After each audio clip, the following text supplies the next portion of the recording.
আব্দুর রহমান হজের সফরে প্রথমবারের মতো রওনা হচ্ছেন। এটি ছিল এমন একটি যাত্রা যার জন্য তিনি আজীবন অপেক্ষা করেছিলেন। হজের প্রস্তুতিতে তিনি অত্যন্ত যত্ন সহকারে তার ব্যাগ গুছিয়ে নেন, যেন এই পবিত্র সফরে কিছুই বাদ না পড়ে। রওনার আগের রাত তিনি নামাজে কাটান, অতীতের গুনাহের জন্য ক্ষমা প্রার্থনা করেন এবং সামনের দিনগুলোর জন্য আল্লাহর রহমত ও বরকত কামনা করেন। মক্কায় পৌঁছানোর পর কাবার সৌন্দর্যে তিনি অভিভূত হয়ে যান।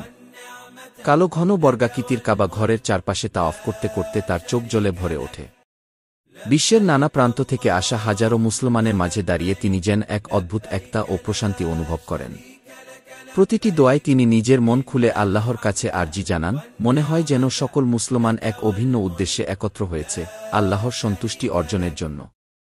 তিনি যখন এক এক করে হজের বিভিন্ন আনুষ্ঠানিকতা পালন করছিলেন, সাফা ও মারওয়ার মাঝে সাই থেকে শুরু করে আরাফাতের ময়দানে অবস্থান পর্যন্ত, প্রত্যেকটি মুহূর্ত তিনি গভীর শ্রদ্ধা ও আন্তরিকতার সাথে গ্রহণ করেন। মিনা ও মুজদালিফার কঠিন পথচলায়ও তিনি ধৈর্য ধারণ করেন। কষ্টের দিকটি নয়, বরং প্রতিটি পদক্ষেপের আত্মিক তাৎপর্য তার কাছে গুরুত্বপূর্ণ হয়ে ওঠে। জমরাত বা শয়তানের প্রতি পাথর নিক্ষেপের সময় তিনি তার নিজের অন্তরের কুপ্রবৃত্তি ও তাগিদগুলোর বিরুদ্ধে জয়ের প্রতীক হিসেবে এই রীতিকে দেখেন। তিনি হৃদয়ে নবী মুহাম্মদ সাল্লাল্লাহু আলাইহি ওয়াসাল্লাম এর শিক্ষাকে ধারণ করে হজের প্রতিটি কাজ করেন খাঁটি নিয়ত ও ঈমানের শক্তিতে।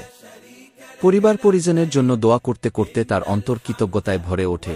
এই আত্মিক জাগরণ এবং প্রশান্তির জন্য তিনি আল্লাহর কাছে কৃতজ্ঞতা প্রকাশ করেন। সব আনুষ্ঠানিকতা শেষ করে আব্দুর রহমান যখন ঘরে ফিরলেন, তখন তার মন নতুন করে জাগ্রত, আত্মা হয়ে উঠেছে সজীব ও পরিশুদ্ধ। তিনি সঙ্গে করে নিয়ে এলেন হজের শিক্ষাগুলো, ধৈর্য, বিনয় এবং সকল মুসলমানের মাঝে পারস্পরিক ঐক্যের বোধ।